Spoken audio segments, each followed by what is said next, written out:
Svolgo ora, con la presente immagine, alcune considerazioni geopolitiche, materia questa che rispetto a 30 anni fa incide molto di più nella nostra vita quotidiana.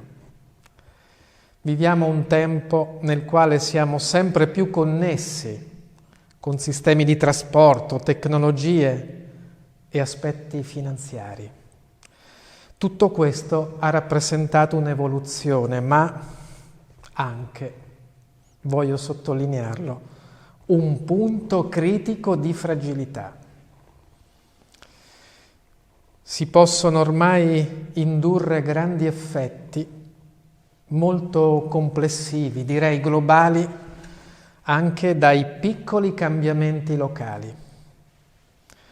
Quanto accaduto nel 2019-2020 con il coronavirus è una situazione che dobbiamo, in generale, abituarci sempre più a gestire. Osservando i modelli futuri, questi saranno costituiti da strutture piccole e locali, sperimentate nel funzionamento, replicate in altri luoghi e connesse a rete con i sistemi telematici. Nell'ambito turistico, vista la maggiore inerzia psicologica al viaggio, dovremo valorizzare i beni culturali e ambientali che sono collocati vicino a noi, che conosciamo poco, ma che potrebbero diventare attrattivi anche per gli ospiti nel territorio, in una logica di scoprire luoghi magari piccoli, ma capaci di suscitare in noi la meraviglia. Stiamo vivendo, è una mia dizione di qualche anno fa, un umanesimo a due mani, sottolineo, un umanesimo a due mani. La prima mano per comunicare bene attraverso internet e la multimedialità. E la seconda mano per trasmettere i valori emozionali, umanistici, guardandoci negli occhi, guardando negli occhi gli ospiti turisti per farli sentire attesi, quasi prenderli per mano, sì, prenderli per mano con un marketing su misura durante l'esperienza del viaggio. Malgrado in piattaforme come YouTube sono aggiunte, pensate, 500 ore di filmati al minuto, ripeto, 500 ore di filmati al minuto, spesso legati anche alla promozione di un luogo turistico, i potenziali viaggiatori, pur informandosi su internet, quando si tratta di decidere la destinazione del loro viaggio, lo fanno ancora nel 60% dei casi, fidandosi del passaparola e quindi delle valutazioni di amici, parenti e conoscenti, in modo tradizionale o attraverso i social network. Desidero precisare che i contenuti, quali fotografie, filmati o documenti scritti, per la promozione turistica nei social network devono essere realizzati in modo specifico per gli strumenti della multimedialità.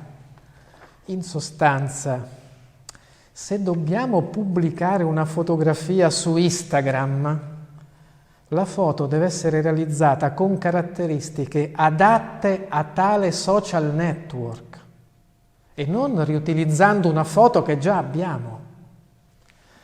Ciò vale anche per le descrizioni, le citazioni semantiche.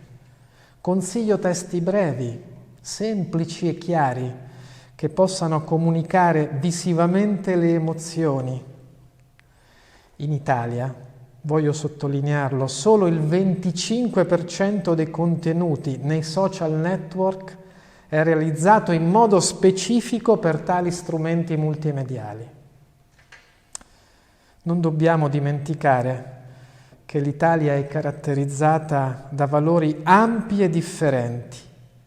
In tale logica, solo un viaggio in Italia, inteso come attraversamento dei territori, può darci un'idea precisa della nostra identità come somma di molte varietà. Vorrei concludere citando che nel nostro paese si contano 300, pensate, 300 varietà di farfalle e oltre 5.000 tipicità locali, sottolineo 5.000 tipicità locali, correlate a prodotti anche enogastronomici. Ognuno di questi valori è la punta di un mercato potenziale da poter sviluppare con pacchetti turistici che facciano vivere i luoghi con lentezza, per una esperienza che deve diventare una fabbrica di ricordi utili.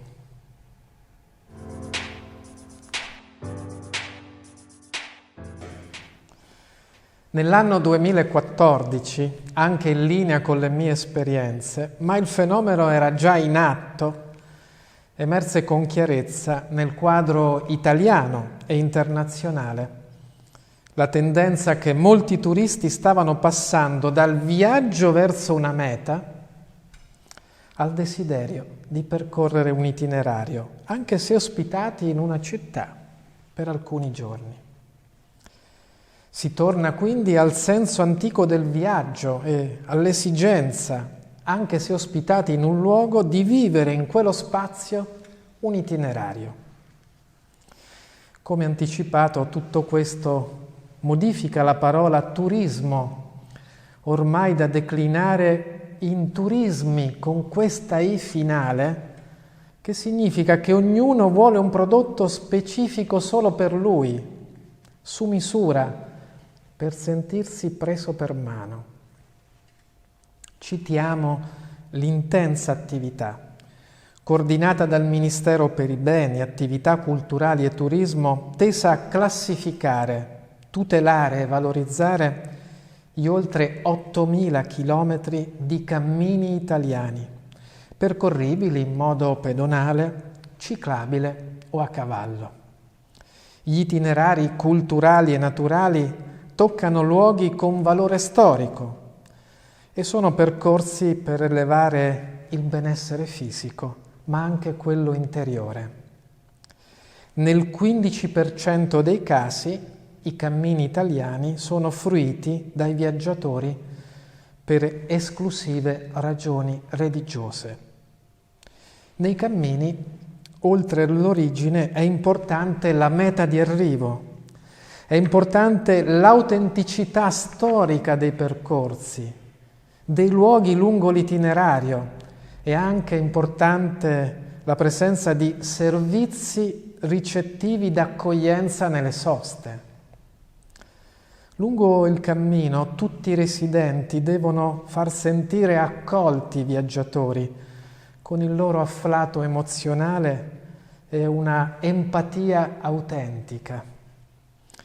Ricordiamo alcuni elementi anche di criticità dei cammini a piedi.